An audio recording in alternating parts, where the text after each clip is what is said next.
Hello everyone, welcome to our channel. Myself Srishti Agarwal. एक बार फिर से स्वागत है आप सभी का स्कूल राज स्टोरी में, जहां पर मैं लेकर आई थी मल्हार कक्षा 8 के लिए हिंदी की पाठ्य पुस्तक का कंप्लीट सॉल्यूशन।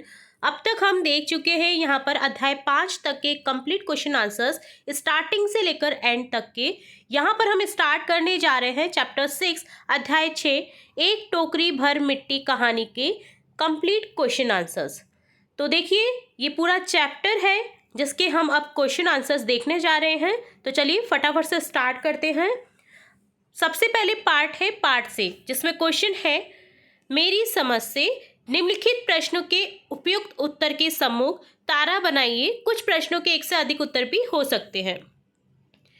तो यहाँ पर प्रत्येक क्वेश्चन के आगे आपको क्या करना है, स्टार बनाना है, तारा बनाना है। आप दो भी स्टार बना सकते हैं अगर दो उत्तर हो रहे हैं तो। जमींदार को झोपड़ी हटाने की आवश्यकता क्यों लगी? आंसर हो जाएगा वह अहाता के विस्तार करना चाहता था। वृद्धा ने मिट्टी ले जाने की अनुमति कैसे मांगी? विनम्रता और विनती और नम्रता से। वृद्धा की पोती का व्यवहार किस भाव को दर्शाता है? लगाव। कहानी का अंत कैसा होता है? सुखद और प्रेरणादायक। हो सकता है कि आपके समूह के साथियों ने अलग अलग उत्तर चुने हों। अपने मित्रों के साथ चर्चा कीजिए आपने ये उत्तर क्यों चुने। तो देखिए, यहाँ पर जो भी हमने आंसर देखा है उसका आप विस्तारित रूप भी देख सकते हैं कि वो आंसर हमने क्यों चूज किया है। ठीक है, तो लास्ट वाला जो क्वेश्चन है ना, उसमें आप देखिएगा आपके जो दो ऑप्शन करेक्ट होते हैं यहाँ पर, सुखद और प्रेरणादायक। तो वो इसलिए क्योंकि अंत में जमींदार साहब ने अपनी गलती मान ली होती है, झोपड़ी वापस दे दी। यह एक खुशहाल और प्रेरणादायक अंत है। अब देखिए, आपने ये उत्तर क्यों चुना आपको बताना है और अपने फ्रेंड्स के साथ में चर्चा करके देखना है कि ये ही उत्तर उन्होंने क्यों चुने या आपने क्यों चुने। तो देखिए, झोपड़ी हटाने की वजह अहाते का विस्तार था। पहले क्वेश्चन का जो आंसर था, क्योंकि जमींदार अपने महल को बड़ा करना चाहता था। वृद्धा ने बड़ी नम्रता से अनुमति मांगी ताकि झोपड़ी की मिट्टी ले जा सके। पोती का व्यवहार लगाव दिखाता है क्योंकि वह अपने घर और झोपड़ी से जुड़ी है। कहानी का अंत सुखद और प्रेरणादायक है क्योंकि जमींदार ने अपनी गलती स्वीकार की और झोपड़ी लौटा दी। तो ये इस कारण को दर्शाते हैं कि हमने उत्तर ये ही क्यों चुने। अगला पाठ है मिलकर करें मिलान, जिसमें वाक्यों को निष्कर्ष से मिलान करना है। जैसे वाक्य है, अब यही उसकी पोती इस वृद्धा काल में एकमात्र आधार थी। तो यहाँ पर निष्कर्ष होगा कि वृद्धावस्था में वृद्धा का सहारा उसकी पोती ही थी। बाल की खाल निकालने वाले वकीलों की थैली गर्म कर उन्होंने अदालत से उस झोपड़ी पर अपना कब्जा कर लिया। तो इसका निष्कर्ष ये होता है कि जमींदार ने वकीलों को पैसे देकर कानूनी दावपेच से झोपड़ी पर कब्जा किया। आपसे एक टोकरी भर मिट्टी नहीं उठाई जाती और इस झोपड़ी में तो हजारों टोकरियां मिट्टी पड़ी है। तो ये निष्कर्ष क्या होता है कि वृद्धा ने टोकरी को प्रतीक बनाकर जमींदार को उसके अन्याय का अनुभव कराया। जमींदार साहब धन मद से गर्वित हो अपना कर्तव्य भूल गए थे। तो इसका निष्कर्ष ये होता है कि धन और अहंकार ने जमींदार को मानवीयता और करुणा से दूर कर दिया था। कृत कर्म का पश्चाताप कर उन्होंने वृद्धा से क्षमा मांगी। तो जिसका निष्कर्ष ये हुआ कि अपने द्वारा किए गए अन्याय पर पछताकर जमींदार ने क्षमा मांगी। उसका भार आप जन्म भर कैसे उठा सकेंगे? तो ये कनेक्ट होगा। वृद्धा ने प्रतीकात्मक रूप से कहा कि अन्याय का नैतिक भार उठाना आसान नहीं है। कृपा करके इस टोकरी को जरा हाथ लगाइए जिससे कि मैं उसे अपने सिर पर धर लूं। तो वृद्धा ने टोकरी उठाने में सहायता के लिए जमींदार से विनम्र निवेदन किया। उसे पुरानी बातों का स्मरण हुआ और उसकी आंखों में आंसू की धारा बहने लगी। इसका निष्कर्ष ये है कि इसका अर्थ यह है कि झोपड़ी में प्रवेश करते ही वृद्धा पुराने दिनों के कारण भावुक हो गई। तो इस तरह से आपको ये मिलान करना था। ख क्वेश्चन है, अपने मित्रों के उत्तर से अपने उत्तर मिलाइए और चर्चा कीजिए कि आपने कौन से निष्कर्षों का चुनाव किया है। तो यहाँ पर भी अलग अलग आंसर हो सकते हैं। तो आपने ये उत्तर क्यों चूज किए तो आपको बताना है। मैं अपने मित्रों के साथ अपने उत्तर मिलाऊंगा या मिलाऊंगी और चर्चा करूंगा या करूंगी कि मैंने ये निष्कर्ष इसलिए चुने हैं। पहले में देखिए, अब यही उसकी पोती इस वृद्धा काल में एकमात्र आधार थी के लिए वृद्धावस्था में वृद्धा का सहारा उसकी पोती थी चुना, क्योंकि कहानी में साफ है कि पोती वृद्धा का एकमात्र सहारा है। दूसरा, बाल की खाल निकालने वाले वकीलों की थैली गर्म कर उन्होंने अदालत से उस झोपड़ी पर अपना कब्जा कर लिया के लिए जमींदार ने वकीलों को पैसे देकर के कानूनी दावपेच से झोपड़ी पर कब्जा किया चुना, क्योंकि जमींदार ने पैसे से वकीलों की मदद ली थी। तीसरे में हमने चूज किया था आपसे एक टोकरी भर मिट्टी नहीं उठाई जाती, और इस झोपड़ी में तो हजारों टोकरियां मिट्टी पड़ी है के लिए वृद्धा ने टोकरी को प्रतीक बनाकर जमींदार को उसके अन्याय का अनुभव कराया चुना, क्योंकि वृद्धा ने मिट्टी से जमींदार को सबक सिखाया था। चौथी में आंसर करा था जमींदार साहब धन मत से गर्वित हो अपना कर्तव्य भूल गए थे के लिए धन और अहंकार ने जमींदार की मानवीयता और करुणा से दूर कर दिया था चुना, क्योंकि जमींदार का घमंड उसे गलत राह पर ले गया।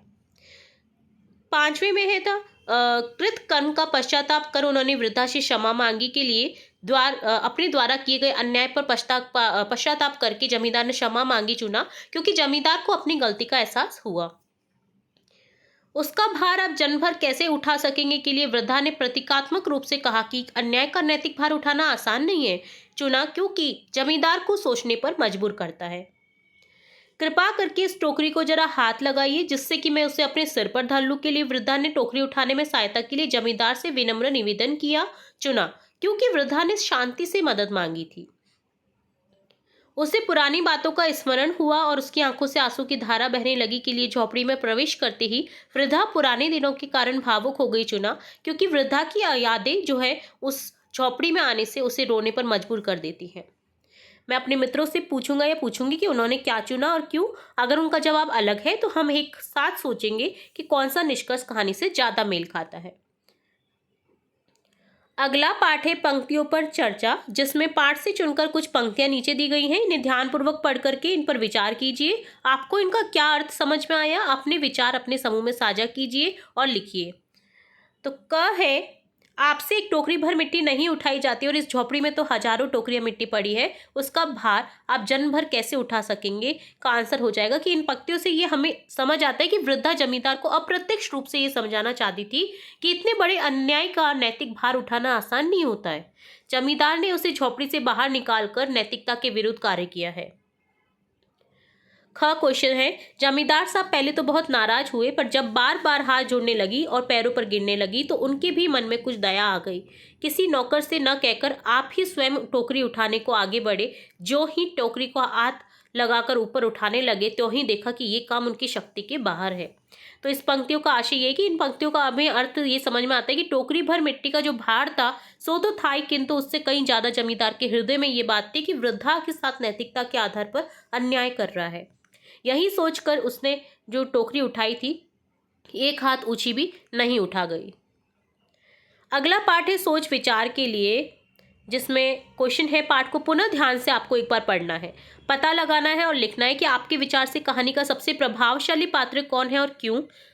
वृद्धा की पोती ने खाना क्यों छोड़ दिया था। तो बारी बारी से ये सभी प्रश्न 4 तक के जो क्वेश्चन है हम उनके आंसर देखेंगे। सबसे पहले आपके विचार से कहानी का सबसे प्रभावशाली पात्र कौन है और क्यों का आंसर हो जाएगा कि मेरे विचार से कहानी का सबसे प्रभावशाली पात्र वृद्धा है। वह इसलिए प्रभावशाली है क्योंकि उसने अपनी जो समझदारी है और धैर्य से जमींदार को अपनी गलती का एहसास कराया। उसने मिट्टी की टोकरी का इस्तेमाल करके जमींदार को सिखाया कि अन्याय का बोझ उठाना आसान नहीं है। वृद्धा की पोती ने खाना क्यों छोड़ दिया था। तो वृद्धा की पोती ने खाना छोड़ दिया था क्योंकि उससे अपनी पुरानी झोपड़ी की बहुत याद आती थी। जब झोपड़ी छिन गई तो वह उदास हो गई और कहा कि वह सिर्फ अपने घर की रोटी खाएगी, इसलिए उसने खाना पीना बंद कर दिया। जमींदार ने झोपड़ी पर कब्जा कैसे किया। तो जमींदार ने वकीलों की मदद से अदालत में केस लड़ा। उसने वकीलों को पैसे देकर के उनकी थैली गर्म की और कानूनी चाल चलकर वृद्धा की झोपड़ी पर कब्जा कर लिया। महाराज क्षमा करे तो एक विनती है। जमींदार साहब के सिर हिलाने पर उसने कहा, द्वारा सिर हिलाने की इस क्रिया का क्या अर्थ है। जमींदार का सिर हिलाना, इसका मतलब है कि उन्होंने वृद्धा को बोलने की इजाजत दे दी। यह दिखाता है कि वह उसकी बात सुनने को तैयार था, हालांकि पहले वह नाराज था। यह एक छोटा सा संकेत था कि जमींदार का मन थोड़ा नरम हो रहा था। किसी नौकर से न कहकर आप स्वयं ही टोकरी उठाने आगे बढ़े। यहाँ जमींदार के व्यवहार में परिवर्तन का आरंभ दिखाई देता है। पहले जमींदार का व्यवहार कैसा था, इस घटना के बाद उसके व्यवहार में क्या परिवर्तन आया। तो पहले जमींदार का व्यवहार अहंकारी और कठोर था। वह वृद्धा को जबरदस्ती झोपड़ी से निकालना चाहता था और उसकी परवाह नहीं करता था। लेकिन जब उसने खुद टोकरी उठाने की कोशिश की और असफल रहा तो उसका मन बदलने लगा। उसे दया आई और वह वृद्धा की मदद करने को तैयार हुआ, जो उसके व्यवहार में नरमी लाया। उन्होंने वृद्धा से क्षमा मांगी और उसकी झोपड़ी वापस दे दी। जमींदार ने ऐसा क्यों किया। जमींदार ने ये किया क्योंकि उसे अपनी गलती का एहसास हो गया था। वृद्धा की बातों और टोकरी की घटना ने उसे समझाया कि उसका अन्याय सही नहीं था। पछतावा होने पर उसने वृद्धा से माफी मांगी और झोपड़ी लौटा दी। अगला पार्ट है अनुमान और कल्पना से, जहां पर क्वेश्चन है आपके क ख ग घ और संकेत यहाँ पर दिया गया है कि मिट्टी किस बात का प्रतीक हो सकती है, मिट्टी के बहाने वृद्धा क्या कहना चाहती है। तो प्रत्येक क्वेश्चन का हम आंसर देखेंगे और भी क्वेश्चन है यहाँ पे। यहाँ टोटल आप देखेंगे 5 क्वेश्चन यहाँ पर दिए हुए हैं।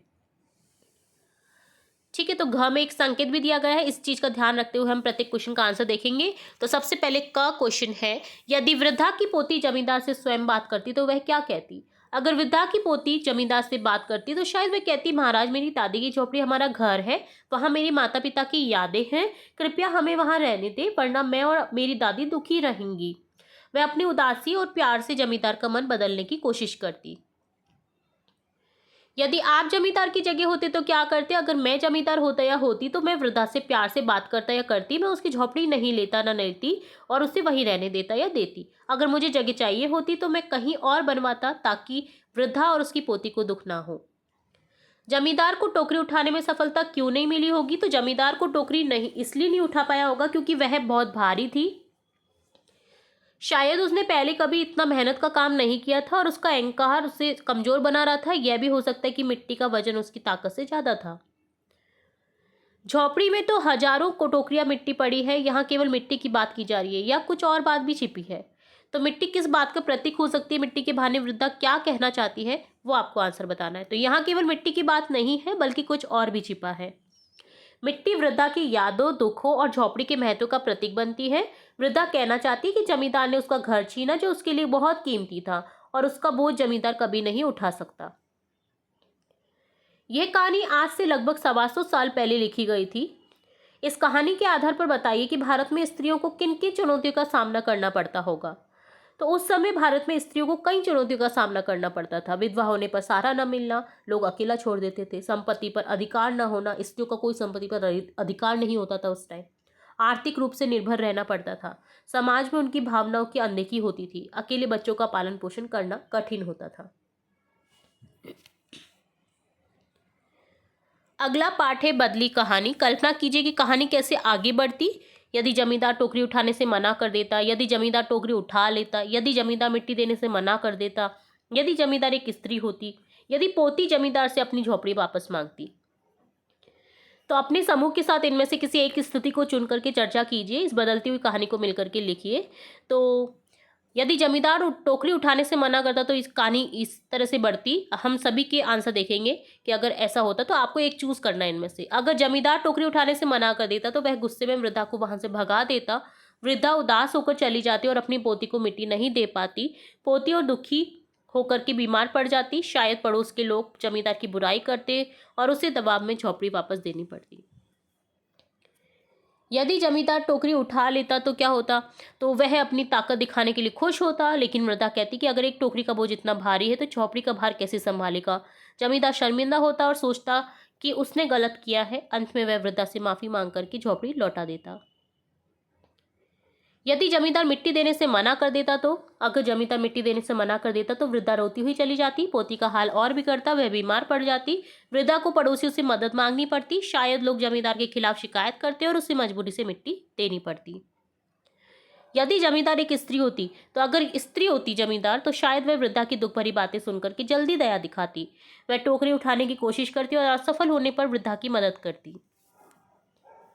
हो सकता है कि वह झोपड़ी वापस दे देती क्योंकि स्त्री होने के नाते उसे वृद्धा की भावनाएं समझ आती। यदि पोती जमींदार से अपनी झोपड़ी वापस होती तो कैसे वापस मांगती, तो कैसे कहानी बढ़ती आगे। तो अगर पोती जमींदार से झोपड़ी मांगती तो वह रोते हुए कहती, महाराज जी मेरा घर है, मेरे माता पिता की यादें यहाँ है, कृपया इसे हमें लौटा दे। जमींदार उसकी मासूमियत देखकर पिघल जाता और झोपड़ी वापस दे देता। तो आपको इन स्थितियों में से एक स्थिति को चुन करके आगे बढ़ाना है इस कहानी को। ठीक है, तो हमने सभी स्थितियां देख ली हैं। अब इस बदली हुई कहानी को मिलकर के लिखना है आपको। तो हमने समूह में यदि पोती जमींदार से अपनी झोपड़ी वापस मांगती स्थिति को चुना। हमने मिलकर इस बदली कहानी को इस तरह से लिखा कि एक दिन वृद्धा की पोती जमींदार के पास गई। वह रोते हुए बोली, महाराज यह झोपड़ी हमारा घर है, मेरे माता पिता यहाँ मरे और मेरी दादी का सहारा यही है, कृपया इसे हमें लौटा दे वरना मैं और दादी दुखी रहेंगी। जमींदार ने उसकी आंखों में आंसू देखे और उसका छोटा चेहरा देखकर दया आ गई। वह बोला, बच्ची तुम सही कहती हो, मैंने गलती की है। फिर उसने वृद्धा को बुलाया और कहा, मैं तुम्हारी झोपड़ी वापस देता हूँ, तुम यहाँ खुश रहो। वृद्धा और पोती खुशी से झोपड़ी में लौट आई, फिर से अपने घर में रोटी पकाने लगी। जमींदार ने सीखा कि बच्चों और बूढ़ों को दुख देख करके मन बदलना चाहिए। हमने सोचा कि पोती की मासूमियत जमींदार को जल्दी समझा सकती थी और ये कहानी का सुखद अंत होता। आगे है की और की का उपयोग। तो देखिए, रेखांकित शब्दों के प्रयोग पर आप ध्यान दीजिए कि इससे भरोसा है कि जिसमें छोटी की मात्रा लगी है वह रोटी खाने लगेगी। तो यहाँ जो की है एक संयोजक के रूप में यूज किया गया है, कंजक्शन जिसको इंग्लिश में बोलते हैं। संयोजक का अर्थ होता है कि मिलाने वाला, दो सेंटेंस को मिला रहा है। संयोजक शब्दों या वाक्यों को जोड़ने के लिए इस प्रयोग किए जाते हैं। यह हमें बताता है क्या कहा गया, क्या सोचा गया या क्या देखा गया आदि। जमींदार के महल के पास एक गरीब अनाथ वृद्धा की झोपड़ी थी। यहाँ पर बड़ी ई की मात्रा है क में, तो ये जो की है ये एक संबंध सूचक कारक है का के की, जिसमें आप पढ़ते हैं। तो इसका प्रयोग संज्ञा या सर्वनाम का किसी अन्य शब्द के साथ संबंध बताने के लिए किया जाता है। अन्य संबंध कारक शब्द है का और की। तो झोपड़ी का संबंध बताया जा रहा है वृद्धा के साथ, तो यहाँ पर आपने क में बड़ी ई की मात्रा लगा रखी है, तो की और की में दोनों में ये अंतर होता है। अब आपको क्या करना है, अब नीचे दिए गए वाक्य में इन दोनों शब्दों का उपयुक्त प्रयोग करना है। तो यहाँ पर आ जाएगा, वृद्धा ने कहा कि वह झोपड़ी को लेने नहीं आई है, वह अपनी पोती की चिंता में दुखी हो गई थी। वृद्धा ने प्रार्थना की कि टोकरी को जरा हाथ लगाइए। तो यहाँ पर दो बार की आएगा, क्योंकि एक तो वृद्धा ने प्रार्थना की और की टोकरी को जरा हाथ लगाइए। पोती हमेशा कहती थी कि वह अपने घर में ही खाना खाएगी। झोपड़ी की मिट्टी से, अब झोपड़ी और मिट्टी की यहाँ पर संबंध बता रही है, ठीक है। तो मिट्टी से वृद्धा चूल्हा बनाना चाहती थी। उसे विश्वास था कि मिट्टी का चूल्हा देखकर पोती जो है खाना खाने लगेगी, इसलिए वो मिट्टी लेने आई थी। तो इस तरह से की और की में अंतर है। हम कई बार गलती कर देते हैं, तो यहाँ पर अंतर आप होप्स हो कि आपको समझ में आ गया होगा कि एक तो होता है संयोजक के रूप में और एक होता है संबंध के रूप में। तो देखिए, आगे भी सेंटेंस है, तो इन्हें भी पूरा करेंगे। वृद्धा की आंखों से आंसुओं की धारा बहने लगी। उसने सोचा कि झोंपड़ी से मिट्टी ले जाकर चूल्हा बनाऊंगी। वृद्धा के मन की पीड़ा उसकी बातों में झलक रही थी। अब मन और पीड़ा को जोड़ रहे यहाँ पर की है ना, संबंधवाचक हो गया। जमींदार इतने लज्जित हुए कि टोकरी उठाने की बात मान ली। उस झोपड़ी की हर दीवार, अब दीवार और झोपड़ी का कनेक्शन हो रहा है, यहाँ पर संबंध बता रहा है, वृद्धा की यादों से भरी थी। तो इस तरह से यहाँ पर की का यूज करना था आपको सभी सेंटेंस में। आगे है मुहावरे। तो चलिए देखते हैं क्वेश्चन के आंसर क्या कहा गया है, वो भी समझते हैं।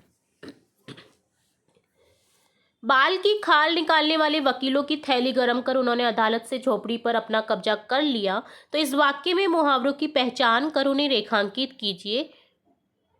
और ख है कि बाल शब्द से जुड़े निम्नलिखित मुहावरों का प्रयोग करते हुए वाक्य बनाइए। बाल बांका न होना, बाल बराबर फर्क होना, बाल बाल बचना। तो रेखांकित करेंगे। बाल की खाल निकालने वाले का मतलब है कि वकील बहुत छोटी छोटी बातों को बड़ा चढ़ाकर पेश करते थे। थैली गरम कर का मतलब है जमींदार ने वकीलों को बहुत सारा पैसा दिया। तो ये दोनों जो है ये मुहावरे हैं इस सेंटेंस में, ठीक है। बाल की खाल निकालने वाले वकीलों की थैली गरम कर उन्होंने अदालत से झोपड़ी पर अपना कब्जा कर लिया। तो थैली गरम करना और बाल की खाल निकालना। अब देखिए आगे क्या है कि बाल शब्द से जुड़े निम्नलिखित मुहावरों का प्रयोग करते हुए वाक्य बनाइए। तो बाल बांका न होना, कुछ भी कष्ट या हानि न पहुंचना, पूर्ण रूप से सुरक्षित रहना है। वृद्धा की झोपड़ी में आग लगने वाली थी, लेकिन बारिश की वजह से बाल बांका न हुआ। बाल बराबर अर्थात बहुत सूक्ष्म, बाल बराबर, बाल कितना छोटा सा होता है, तो बाल बराबर का यूज किया जाता है बहुत सूक्ष्म के लिए, बहुत महीन या पतला। जमींदार की सोच में बाल बराबर दया थी जो बाद में दिखाई दी। बाल बराबर फर्क होना अर्थात जरा सा भी भेद होना।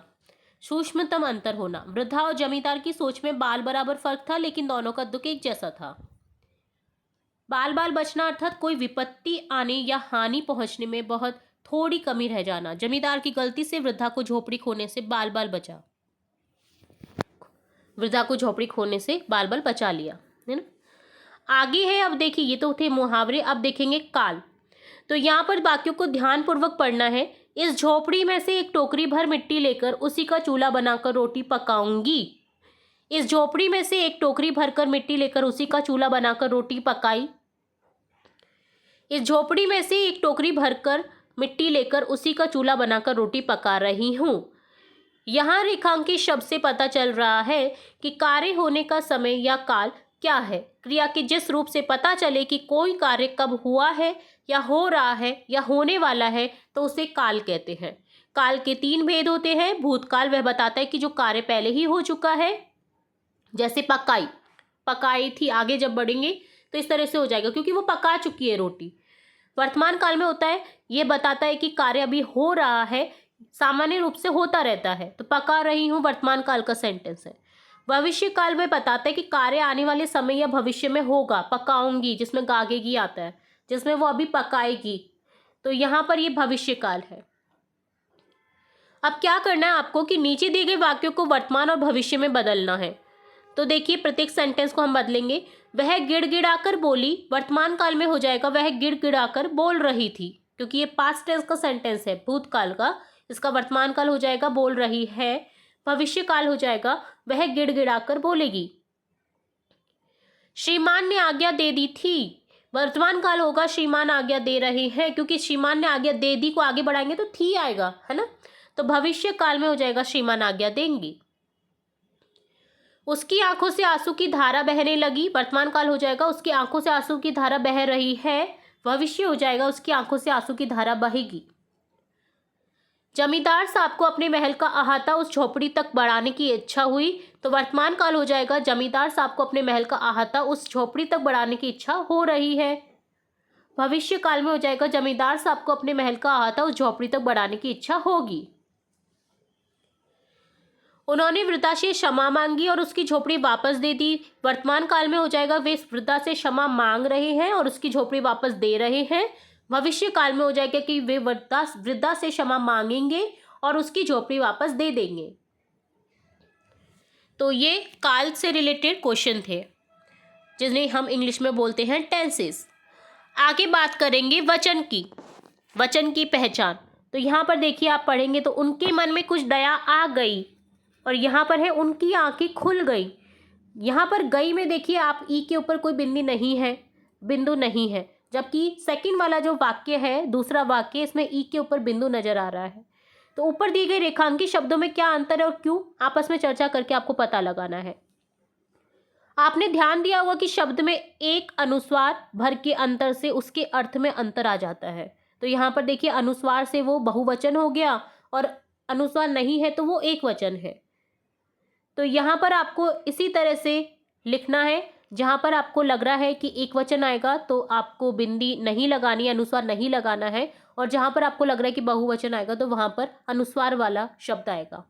जैसे वृद्धा झोपड़ी के भीतर गई, वृद्धा गिड़गिड़ाकर बोली, पोती ने खाना पीना छोड़ दिया है, उसकी आंखों से आंसू की धारा बहने लगी थी, उसने अपनी टोकरी मिट्टी से भर ली और बाहर ले आई, झोपड़ी में बसी पुरानी यादें वृद्धा को रुला गई।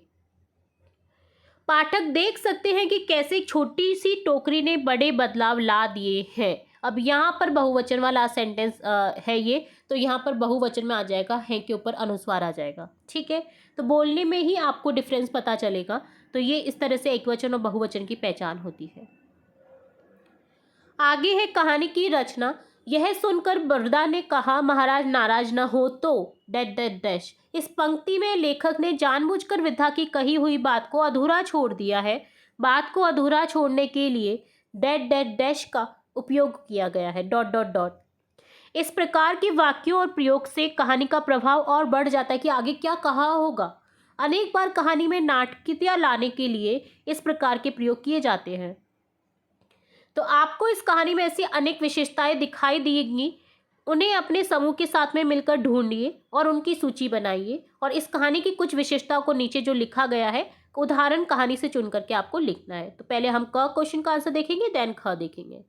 तो देखिए इस कहानी में अनेक ऐसी विशेषताएं हैं तो हमें ढूंढनी थी, जैसे प्रश्नोत्तरी शैली का प्रयोग हुआ है, वर्णनात्मकता से दृश्य सजीव बनाने का प्रयोग हुआ है, गहरी भावनाओं का चित्रण किया गया है, करुणा, ममता, पछतावा, संवादों के माध्यम से कहानी को आगे बढ़ाया गया है, नाटकीय मोड़ों का समावेश किया गया है, पात्रों का स्पष्ट और प्रभावी चित्रण है, अधूरे वाक्यों से रहस्य जिज्ञासा उत्पन्न करना, सामाजिक संदेश देना।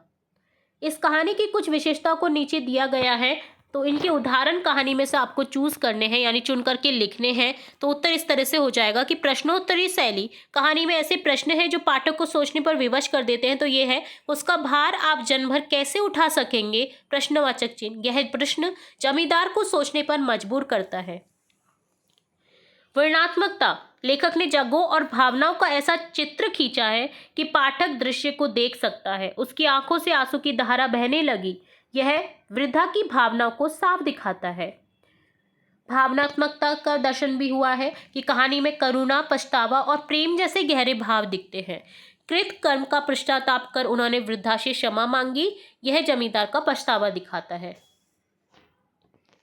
संवादात्मकता, तो संवादात्मकता जो है, पात्रों में संवाद से कहानी आगे बढ़ती है और प्रभावी बनती है। तो पात्र इस तरह से बोलते हैं कि महाराज कृपा करके आज्ञा दीजिए तो इस टोकरी में मिट्टी ले जाऊं। वृद्धा का संवाद प्रभावी है। नाटकीयता, कुछ दृश्य इतने प्रभावशाली कि वे नाटक जैसे लगते हैं। जो ही टोकरी को हाथ लगाकर ऊपर उठाने लगे त्यों ही देखा कि यह काम उनकी शक्ति के बाहर है। यह दृश्य जो है नाटकीय है। चरित्र चित्रण, पात्रों के गुण, स्वभाव और मन की स्थिति स्पष्ट रूप से दिखती है। जमींदार साहब धन मन से गर्वित हो अपना कर्तव्य भूल गए थे। जमींदार का अहंकारी स्वभाव दिखता है। आगे है शब्दकोश का उपयोग। तो शब्दकोश तो हम में से कई लोग यूज करते होंगे, आपने भी किया होगा, जिससे हिंदी की शब्दकोश, हिंदी में कहा जाता है शब्दकोश और इंग्लिश में बोलते हैं हम डिक्शनरी। आप जानते हो कि हम शब्दकोश का प्रयोग करके शब्दों के विषय में अनेक प्रकार की जानकारी प्राप्त कर सकते हैं। नीचे कुछ शब्दों के अनेक अर्थ शब्दकोश से चुनकर के दिए गए हैं। इन शब्दों के जो अर्थ इस कहानी के अनुसार सबसे उपयुक्त है उन पर घेरा बनाइए। तो हम इसका आंसर देखेंगे। देखिए, तो वाक्य है यहाँ पर, श्रीमान के सब प्रयत्न निष्फल हुए। रेखांकित शब्द का अर्थ श्रीमान का हो जाएगा यहाँ पर चैप्टर में आए हुए अर्थ के अकॉर्डिंग धनी, संपत्तिशाली, जिसकी बहुत सारी संपत्ति हो। पतोहू भी एक 5 बरस की कन्या को छोड़कर चल बसी थी। कन्या यहाँ पर रेखांकित शब्द का अर्थ है लड़की। जमींदार साहब को, तो इसके अनेक अर्थ मिलेंगे आपको शब्दकोश में। अविवाहित लड़की, एक राशि का नाम, लड़की, बड़ी इलायची, कन्या को बोला जाता है। बट इस चैप्टर में आए हुए कन्या शब्द का अर्थ है लड़की। जमींदार साहब को अपने महल का अहाता उस झोपड़ी तक बढ़ाने की इच्छा हुई। तो महल का अर्थ हो जाएगा राजा, रईस आदि के रहने का बहुत बड़ा और बढ़िया मकान जो होता है वो महल बोला जाता है। इस कहानी में वो बोला गया है। ठीक है, वह तो कई जमाने से वहीं बसी थी। जमाने जिसका अर्थ है इस चैप्टर में आया हुआ बहुत अधिक समय अर्थात अवधि। यही उसकी पोती इस वृद्धा काल में एकमात्र आधार थी। तो आधार का अर्थ है यहाँ पर पाठ में सहारा और आलम्बन से। इसके कई अर्थ हैं, तो इस पाठ में जो अर्थ दिया गया है आधार का वो ये है कि सहारा है और आलम्बन है, क्योंकि पोती जो है वृद्धा की एकमात्र सहारा थी। तो इस तरह से हमने अर्थ के वाक्य के जो रेखांकित शब्द थे उनके अर्थ देखे शब्दकोश के अकॉर्डिंग। शब्दकोश के अकॉर्डिंग अर्थ तो देखे, बट चैप्टर में आए हुए शब्द के अकॉर्डिंग देखे। ठीक है, अगला पार्ट है भावों की पहचान, जिसमें क्वेश्चन है कृत कर्म को पश्चाताप कर उन्होंने वृद्धा से क्षमा मांगी। तो इसका अर्थ क्या है? कहानी की इस पंक्ति में कौन कौन से भाव उत्पन्न हो रहे हैं, भाव प्रकट हो रहे हैं, सही पहचाना। इस पंक्ति से पश्चाताप और क्षमा के भाव प्रकट हो रहे हैं। अब नीचे दी गई पंक्तियों में प्रकट हो रहे भावों से उनका मिलान कीजिए। तो पंक्तियां हैं और आपको संज्ञा से मिलान करना है, भाववाचक संज्ञा कौन सी मिलान हो रही है उस सेंटेंस के अकॉर्डिंग। तो देखिए, वह लज्जित होकर कहने लगे, नहीं ये टोकरी हमसे ना उठाई जाएगी। तो इसमें दर्शा रहा है लज्जा, पछतावा। वृद्धा के उपयुक्त वचन सुनते ही उनकी आंखें खुल आई। बोध, आत्मज्ञान।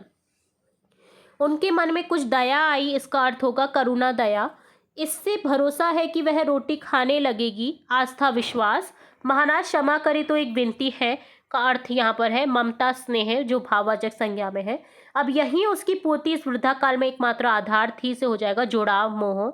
जमींदार सब धन मत से गर्वित हो अपना कर्तव्य भूल गए थे, इसका अर्थ है अहंकार, घमंड।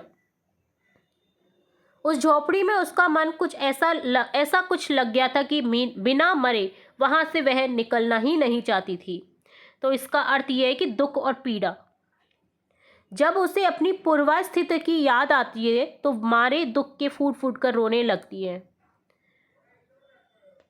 तो मतलब एक तरह से दुख और पीड़ा को अनुभव करती है वो। यहाँ पर इसका भी मिलान हम उससे करेंगे। तो बाल की खाल निकालने वाले वकील जो है, वकीलों की थैली गरम कर उन्होंने अदालत से झोपड़ी पर कब्जा पा लिया या झोपड़ी पर कब्जा कर लिया। तो ये दिखाता है क्रूरता और अन्याय। जो हम भाववाचक संज्ञा क्या होती है, जिन्हें हम महसूस कर सकते हैं बट छू नहीं सकते, ये भावनाएं होती हैं जो संज्ञा रूपी हम देख सकते हैं। तो इस तरह से आपको मिलान करना था। आगे है वाक्य विस्तार। वृद्धा पहुंची, यह केवल 2 शब्दों से बना एक वाक्य है, लेकिन हम इस वाक्य को बड़ा भी बना सकते हैं। वह वृद्धा हाथ में एक टोकरी लेकर वहां पहुंची। अब बात कुछ अच्छी तरह समझ में आ रही है, किंतु इसी वाक्य को हम और भी विस्तार दे सकते हैं। जैसे थकी हुई आंखों और कांपते हाथों में टोकरी लिए वृद्धा धीरे धीरे दरवाजे पर पहुंची। अब यह वाक्य अनेक अर्थ और भाव व्यक्त कर रहा है। इसी प्रकार नीचे दिए गए वाक्यों का कहानी को ध्यान में रखते हुए विस्तार कीजिए। प्रत्येक वाक्य में लगभग 15 से 20 शब्द हो सकते हैं। तो देखिए, एक झोपड़ी थी। तो गांव के किनारे पीपल के पेड़ के नीचे सूखी घास और मिट्टी से बनी एक झोपड़ी, छोटी सी झोपड़ी थी। श्रीमान टहल रहे थे का हो जाएगा श्रीमान हाथ में छड़ी लिए आंगन में इधर उधर टहलते हुए गहरी सोच में डूबे हुए थे। वह खाने लगेगी। अब जब उसे विश्वास हो गया कि कोई उसका साथ देगा, वह धीरे धीरे रोटी खाने लगेगी। वृद्धा भीतर गई। वृद्धा कांपते कदमों से झोपड़ी के अंधेरे हिस्से में भीतर गई और टोकरी एक कोने में रख दी। आगे बढ़े। जमींदार साहब थोड़ा रुककर वृद्धा की ओर देखे और फिर धीमे धीमे उसकी ओर आगे बढ़े। तो इस तरह से हमने वाक्य को बना दिया दिए गए वाक्यांश से। आगे संवाद फोन पर। तो यहाँ पर क और ख में है कि कल्पना कीजिए वह कहानी आज के समय की है। जमींदार वृद्धा की पोती को समझाना चाहता है कि वह जिद छोड़ दे और भोजन कर ले। उसने पोती को फोन किया है। अपनी कल्पना से दोनों की बातचीत लिखनी है। तो सबसे पहले हम क का देखेंगे आंसर, जिसमें दोनों की बातचीत करनी है। जमींदार बोलता है, हेलो बेटा, मैं जमींदार साहब बोल रहा हूँ। पोती बोलती है, जी कहिए। जमींदार बोलता है, देखो तुम्हें इतने दिन से भूखा रहना ठीक नहीं है। पोती बोलती है, लेकिन दादी के साथ जो हुआ उससे मेरा मन नहीं है खाने का। जमींदार, मैं समझता हूँ मुझसे गलती हुई है, पर अब सब ठीक हो जाएगा। पोती बोलती है, सच में? जमींदार बोलता है, हाँ, मैं वादा करता हूँ दादी की झोपड़ी पर कोई हक नहीं करूंगा। पोती बोलती है, अगर ऐसा है तो मैं खाना खा लूंगी। जमींदार बोलता है, यही समझदारी है बेटा, अब दादी की चिंता मत करो, दादी को चिंता नहीं होगी। ठीक है। और इसी तरह से ख में कल्पना कीजिए कि जमींदार और उसका कोई मित्र वृद्धा की झोपड़ी हथियाने के बारे में मोबाइल पर बात कर रहे हैं लिखित संदेशों द्वारा। मित्र उसे समझा रहा है कि वह झोपड़ी न हट पे। उनकी इस लिखित चर्चा को अपनी कल्पना से भाव मुद्रा इमोजी के साथ में आपको लिखना है। तो मित्र बोलता है, इस विचार को छोड़ दो, तुम्हें आखिर किस बात की कमी है? जमींदार, मुझे तुमसे उपदेश नहीं सुनना है। तो मित्र बोलता है, यार वो वृद्धा की झोपड़ी मत हड़पना, गलत बात है। जमींदार बोलता है, लेकिन उसकी जमीन बहुत काम की है। मित्र बोलता है, इंसानियत ज्यादा काम की होती है, पैसा तो आता जाता है। जमींदार बोलता है, मुझे लगता है कि तुम सही कह रहे हो। मित्र बोलता है, हाँ, दादी को उनकी जगह रहने दो, दुआ मिलेंगी। जमींदार बोलता है, ठीक है, मैं झोपड़ी नहीं लूंगा। आगे है पोती की भावनाएं। तो मेरी पोती ने खाना पीना छोड़ दिया है, इससे भावनाएं प्रदर्शित हो रही है पोती की अपनी दादी के लिए। तो का क्वेश्चन है, कहानी में वृद्धा की पोती एक महत्वपूर्ण पात्र है। भले उसका उल्लेख केवल 1-2 पंक्तियों में ही हुआ है। कल्पना कीजिए कि आप ही वह पोती हैं। आपको अपने घर से बहुत प्यार है। अपने घर को बचाने के लिए जिलाधिकारी को एक पत्र लिखिए। जिलाधिकारी महोदय, पत्र इस तरह से लिखेंगे, शहर का नाम आ जाएगा, जैसे जयपुर, अजमेर, जो भी रहते हैं शहर में आप वो लिख देंगे। विषय, मेरे घर को बचाने हेतु प्रार्थना पत्र। महोदय, सविनय निवेदन है कि मैं जैसे सृष्टि आपकी क्षेत्र की निवासी हूँ। मेरा घर एक छोटी सी झोपड़ी है जिसमें मैं अपनी दादी के साथ रहती हूँ। यह घर मेरे जीवन की सबसे कीमती पूंजी है। हाल ही में हमारे गांव के जमींदार साहब ने हमारी झोपड़ी पर अपना हक जताना शुरू कर दिया। महोदय, इस घर में मेरे माता पिता की यादें बसी हैं। यही मेरा बचपन बीता है और यही मेरी दादी ने मुझे पाला पोसा है। यदि यह घर हमसे छिन गया तो हम बेसहारा हो जाएंगे। आपसे विनम्र निवेदन है कि कृपया हमारी झोपड़ी को जमींदार से बचाने की कृपा करें। हमें न्याय और अपने घर में रहने का अधिकार दिलाएं। सधन्यवाद भवदिया। जैसे सृष्टि, गांव का नाम आ जाएगा, जैसे मंडरायल, तिथि लिख देंगे जो भी तिथि है। जैसे आज लिख रहे हैं तो आज की डेट लिख देंगे 25/11/2025। ठीक है। अगला है, मान लीजिए कि वृद्धा की पोती दयानंदिनी जो डायरी होती है लिखा करती थी। ठीक है, जिसे बोलते हैं दयानंदिनी। तो कहानी की घटनाओं के आधार पर कल्पना कीजिए कि उसने अपनी डायरी में क्या लिखा होगा। स्वयं को पोती के स्थान पर रखते हुए वह दयानंदिनी लिखिए। उदाहरण के लिए जैसे मेरी दयानंदिनी, 2 मई, आज दादी घर आई, बहुत परेशान थी, मैंने उनसे पूछा, उन्होंने बताया। तो आगे देखेंगे कि आज दादी घर लौटी तो बहुत परेशान थी, चेहरे पर चिंता की लकीरें साफ दिख रही थी। मैंने कई बार पूछा, तब उन्होंने बताया कि जमींदार साहब हमारी झोपड़ी लेने की सोच रहे हैं। यह सुनकर मेरा दिल थम सा गया। 3 मई, आज मैं सुबह से चुप हूँ, खाना पीना अच्छा नहीं लग रहा है। ये घर मेरी दुनिया है, अगर ये चला गया तो हम कहाँ जाएंगे। दादी मुझे समझाती रही पर मैं जानती हूँ कि उनके दिल में भी डर है। 4 मई, मैंने निश्चय कर लिया कि अपनी झोपड़ी को बचाने के लिए जो भी करना पड़े करूंगी। मैंने जिलाधिकारी को पत्र लिखने का सोचा है, उम्मीद है कोई तो हमारी आवाज़ सुनेगा। 5 मई, अगले दिन लिखेगी कि आज मन में थोड़ी आशा जगी है, सुना है कि गांव के लोग भी हमारे साथ हैं, शायद मिलकर हम अपना घर बचा लें। तो ये तो थे सभी पार्ट से रिलेटेड सभी क्वेश्चन आंसर्स। अब देखेंगे पार्ट आपका पार्ट से आगे, जिसमें सबसे पहले आपकी बात, जिसमें क ख ग घ का आंसर देखेंगे कि कहानी में वृद्धा की पोती अपने घर से बहुत प्यार करती थी। आपके घर से अपने लगाव का अनुभव बताइए। मेरा घर मेरे लिए सिर्फ ईंट और दीवार का बना ढांचा नहीं, बल्कि मेरी यादों और खुशियों का खजाना है। यहाँ मेरी हर हंसी, हर आंसू, हर त्योहार की महक बसी हुई है। बचपन में दीवारों पर बनाई गई मेरी रंग बिरंगी चित्रकारी, आंगन में खेली गई गिल्ली डंडा, बरामदे में बैठकर दादी की कहानियां सुनना, यह सब मेरे घर को मेरे जीवन का सबसे प्रिय स्थान बनाता है। क्या कभी आपको किसी स्थान, वस्तु या व्यक्ति से इतना लगाव हुआ है कि उसे छोड़ना मुश्किल लगा हो? अपना अनुभव साझा कीजिए। तो एक बार हमारे स्कूल की लाइब्रेरी में एक पुरानी किताब थी जिसमें मेरी पसंदीदा कहानियां थीं। मैं हर दिन उसे पढ़ने जाती थी। बाद में वह किताब नवीनीकरण के कारण लाइब्रेरी से हटा दी गई। उस दिन मुझे सचमुच बहुत दुख हुआ, जैसे अपना कोई दोस्त खो दिया गया हो।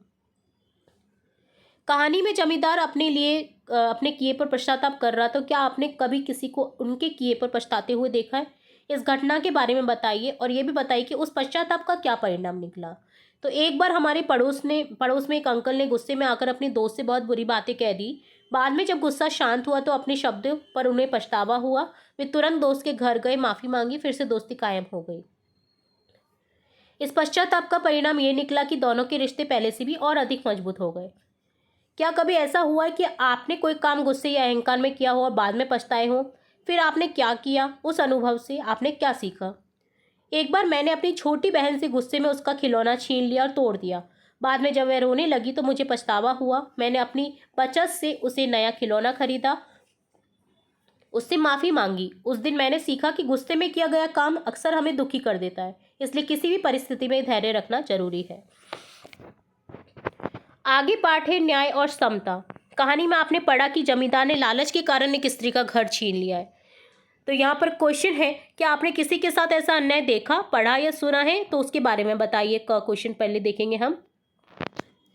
तो अन्याय का उदाहरण है कि मैंने समाचार पत्र में पढ़ा था, एक किसान की जमीन पर दबंगों ने अवैध रूप से कब्जा कर लिया। किसान ने पुलिस और प्रशासन से मदद मांगी, लेकिन लंबी कानूनी प्रक्रिया, दबाव के कारण उसे अपनी जमीन वापस पाने में कई साल लग गए।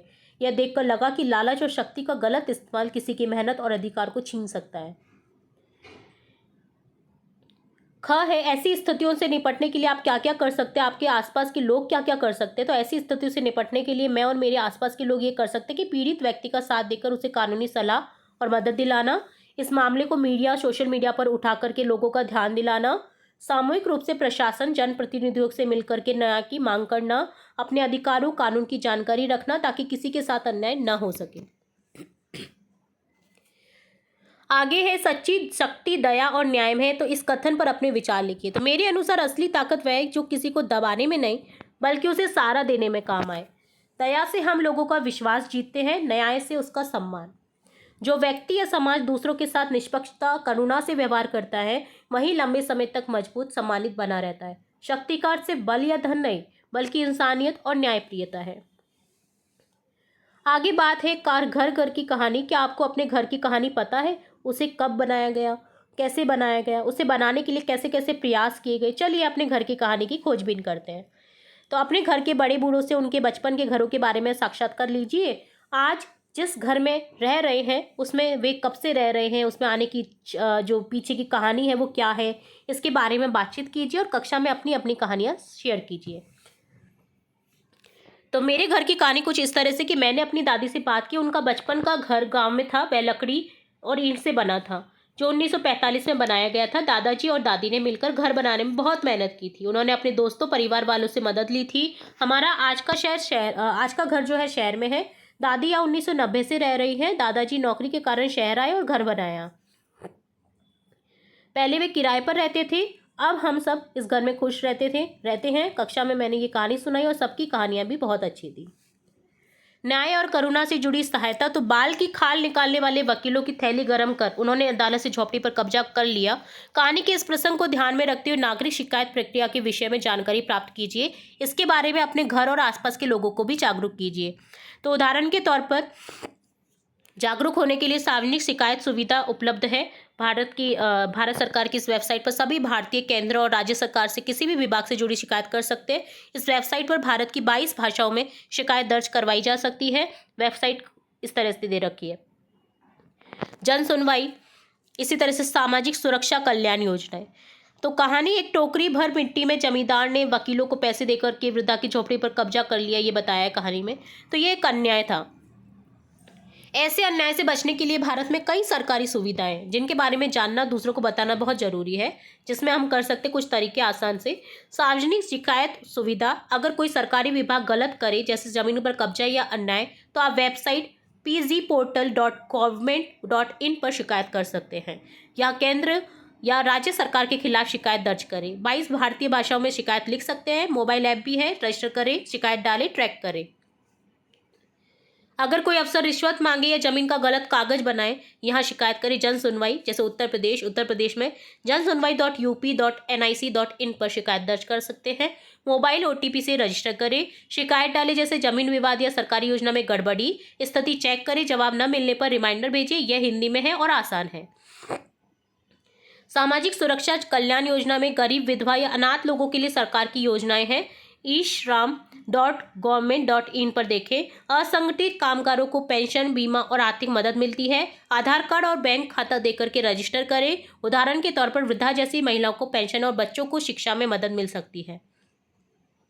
अब दूसरों को आप जागरूक कैसे करें? तो घर में बात करें, अपने परिवार को बताएं कि अगर कोई अन्याय हो तो डरे नहीं, शिकायत करें। पड़ोसियों को बताएं, खासकर गरीब या कम पढ़े लिखे लोगों को इन वेबसाइट के बारे में बताएं। NGO, स्कूल में जागरूकता अभियान चलाएं, मीटिंग करें, मोबाइल का उपयोग करें, इंटरनेट है, ऐप डाउनलोड करने में मदद करें उन्हें। उदाहरण के तौर पर अगर कोई वृद्धा जैसी स्थिति में हो तो उसे pgportal.government.in पर शिकायत करने को कहें। सामाजिक मदद के लिए ishram.government.in पर रजिस्टर करें। इन सुविधाओं से गरीब और कमजोर लोग न्याय पा सकते हैं। करुणा का भाव समाज में बढ़ेगा। लास्ट में आज की पहेली, जिसमें नीचे दिए गए अक्षरों से सार्थक शब्द बनाने हैं। तो यहाँ पर देखिए, पहला दे रखा है टोकरी, इसी तरह से अगला शब्द बनेगा याद, अगला शब्द बनेगा वकील, झोंपड़ी, जमींदार, इकलौता। और लास्ट पार्ट है खोजबीन के लिए, जिसमें हमारे देश में हजारों सालों से कहानियां सुनाई जाती रही हैं। सैकड़ों साल पहले लिखी गई कहानियों की पुस्तकें आज भी उपलब्ध है। ऐसी ही एक अद्भुत पुस्तक हितोपदेश है, जो आज भी विश्व में मनोरंजन और ज्ञान प्राप्त करने के उद्देश्य से पढ़ी और पढ़ाई जाती है। अपने पुस्तकालय से हितोपदेश की कहानियों की पुस्तक खोज करके पढ़िए, उसकी कोई एक कहानी कक्षा में सुनाइए। तो यहाँ पर उसकी एक कहानी है। मैंने अपने स्कूल के पुस्तकालय से हितोपदेश की कहानियों वाली किताब ढूंढी। हितोपदेश विष्णु शर्मा ने लिखी है। इसमें पशु पक्षियों की कहानियाँ हैं जो हमें जीवन का सबक सिखाती हैं। मैंने इसमें से धूर्त गीदड़ और हाथी की कहानी पढ़ी। यह मज़ेदार सीख देने वाली है। अब मैं कक्षा में इसे सुना रहा हूँ। एक जंगल में वन नाम की जगह पर कर्पूर तिलक नाम का एक बड़ा हाथी रहता था। कुछ गीदड़ों ने उसे देखा और सोचा कि अगर ये हाथी मर जाए तो हम 4 महीने तक इसका मांस खाकर जी सकते हैं। उनमें से एक बूढ़ा और चालाक गीदड़ बोला, मैं इसे अपनी बुद्धि से मार दूंगा। वह गीदड़ हाथी के पास गया और झुककर प्रणाम किया। हाथी ने पूछा, तुम कौन हो? गीदड़ ने कहा, महाराज, जंगल के सभी जानवर ने पंचायत की है। वे आपको राजा बनाना चाहते हैं क्योंकि आप में राजा के सब गुण हैं। आप मजबूत, धर्मी और नीति जानने वाले हैं। राजा के बिना जंगल नहीं चल सकता। कृपा करके हमारे साथ चलिए, हम आपको राज तिलक करेंगे। हाथी राज्य का लालच में फंस गया और गीदड़ के पीछे पीछे चल पड़ा। गीदड़ उसे एक गहरी कीचड़ वाली जगह पर ले गया जहां हाथी फंस गया। हाथी चिल्लाया, मित्र, अब क्या करूं, मैं मर रहा हूं। गीदड़ हंसा और बोला, महाराज, मेरी पूंछ पकड़कर निकलो। तुमने मेरी बात पर विश्वास किया, अब दुष्टों की संगत का फल भोगो। फिर सभी गीदड़ों ने मिलकर के फंसे हाथी को मार डाला और खा लिया। तो इस कहानी से सीख मिलती है कि कभी दुष्टों की बातों में नहीं आना चाहिए, वरना नुकसान होता है। जैसे श्लोक में कहा गया है, यदा सत्संग रहितो भविष्यसि भविष्यसि तदा सज्जन कोष्ठिषु पतिष्यसि पतिष्यसि। मतलब अच्छे लोगों की संगत करोगे तो जियोगे, बुरों की संगत में पड़ोगे तो मरोगे।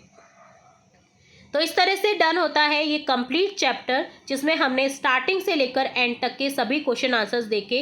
होप सो आपको सभी क्वेश्चन आंसर्स अच्छे से समझ आए होंगे। वीडियो कैसा लगा? वीडियो अगर पसंद आता है तो वीडियो को पसंद करें, यानी कि लाइक करें। वीडियो को शेयर कर अपने फ्रेंड्स, सहपाठियों के साथ, और चैनल को सब्सक्राइब करें इसी तरह के और अध्यायों के वीडियोज़ देखने के लिए। फिर मिलेंगे नए वीडियो के साथ, तब तक के लिए धन्यवाद।